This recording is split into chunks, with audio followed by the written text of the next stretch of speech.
After you have a group of musicians together who decided to form a band, it is important to delegate the roles that each of these musicians will take during performances. For example, this is a band that I'm in, entitled Planet Earth.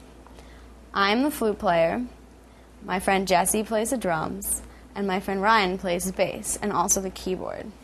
We all have our set instruments. This way, it is okay for us to know what we're going to be doing. Another band that I've performed with is a hip-hop group.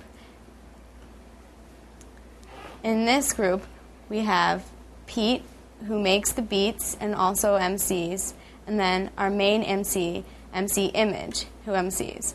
I play flute along with the beats.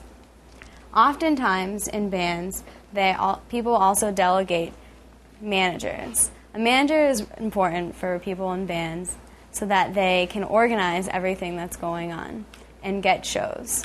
It's often important to have a manager when your band becomes more successful.